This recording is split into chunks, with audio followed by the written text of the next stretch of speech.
Fish ಸಾರು ತೋರಿಸ್ತಾ ಇದ್ದೀನಿ. ಈ ಫಿಶ್ ಹೆಸರು ಬಂದು ಪೈಲೆಟ್ ಫಿಶ್ ಅಂತ. ನಾನು ಇದು ಫಸ್ಟ್ ಟೈಮ್ ಕೇಳ್ತಿದ್ದೀನಿ. ಓಕೆ, 2 ಸ್ಪೂನ್ ಹಾಕ್ಕೊಂಡಿದ್ದೀನಿ. ಒಂದು ಖಾರದ ಪುಡಿ 2 ಸ್ಪೂನು, ಉಪ್ಪು ಒಂದು ಸ್ವಲ್ಪ. ಇದು ಹುಣಸೆಹಣ್ಣು ನೆನೆಯೋಕ್ಕೆ ಇಟ್ಟಿದ್ವಿ, ಅದ್ರ ರಸ ಹಾಕ್ತಿದ್ದಾರೆ. ಆ್ಯಡ್ ಮಾಡಮ್ಮ. ಅರಿಶಿನ ಕೂಡ ಸ್ವಲ್ಪ ಆ್ಯಡ್ ಮಾಡ್ತಿದ್ದೀವಿ. ಹೀಗೆಲ್ಲ ಮಿಕ್ಸ್ ಮಾಡಿ ಪೆಪ್ಪರ್ ಬಾಲ್ಸು ಒಂದು 8 ಹಾಕ್ತಿದ್ದೀನಿ. ಲವಂಗ ಒಂದು 5, ಹಾಗೆ ಚಕ್ಕೆ 1ರಿಂದ 1/4 ಇಂಚು. ಹಾಗೆ 2 ಟೊಮಾಟೊ ಚಾಪ್ ಮಾಡ್ಕೊಂಡಿದ್ದೀನಿ. ಈರುಳ್ಳಿ, ದಪ್ಪ ಈರುಳ್ಳಿ 1 ತೊಗೊಂಡಿದ್ದೀನಿ. ಶುಂಠಿ 1 ಇಂಚು, 1 ಬಾಲ್ ಬೆಳ್ಳುಳ್ಳಿ, ಕೊಬ್ಬರಿ 1/4 ಬಟ್ಲು, ಕೊತ್ತಂಬರಿ. ಇದಿಷ್ಟು ಈಗ ಜಾರಿಗೆ ಹಾಕ್ಕೊಳ್ತೀನಿ.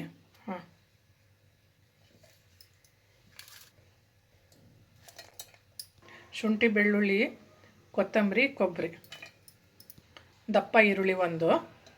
ಈಗ ಇದು ಪೇಸ್ಟ್ ಮಾಡ್ಕೊಳ್ತೀವಿ. ಫೈನ್ ಪೇಸ್ಟ್ ಮಾಡ್ಕೋಬೇಕು ಮಾಡ್ತಿದ್ದಾರೆ. ಈಗ ಫುಲ್ ಫೈನ್ ಪೇಸ್ಟ್ ಮಾಡ್ಕೊಳ್ತಾರೆ. ಈಗ ನಾನು 2 ಟೇಬಲ್ ಸ್ಪೂನ್ ಆಯಿಲ್ ಹಾಕಿದ್ದೀನಿ. Marinate fry ಮಾಡ್ಕೊಂಡ್ಬಿಡ್ತೀನಿ.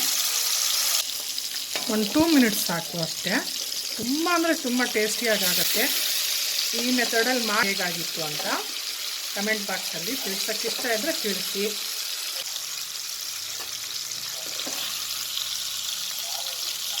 ಎಲ್ಲನೂ ಫಿಶ್ ಹೀಗೇ ಮಾಡಿಟ್ಟು ಏನು ಫ್ರೈ ಮಾಡ್ಕೊಂಡಿದ್ದೆ ಆ ಎಣ್ಣೆ ಉಳಿದಿತ್ತು, ಅದಕ್ಕೇ ಈಗ ಈ ಮಸಾಲೆ ಆ್ಯಡ್ ಮಾಡ್ತಾಯಿದ್ದೀನಿ.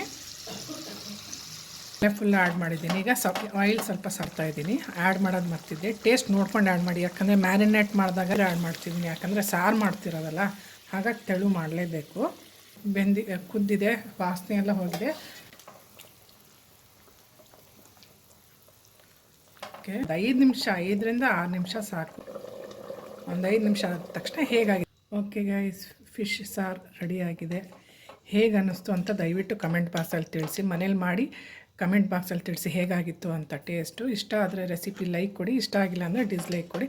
ಬಟ್ ಮಾಡಿಬಿಟ್ಟು ಹೇಗಾಗಿತ್ತು ಅಂತ. ಟೇಕ್ ಕೇರ್, ಬಾಯ್ ಬಾಯ್ ಗೈಸ್.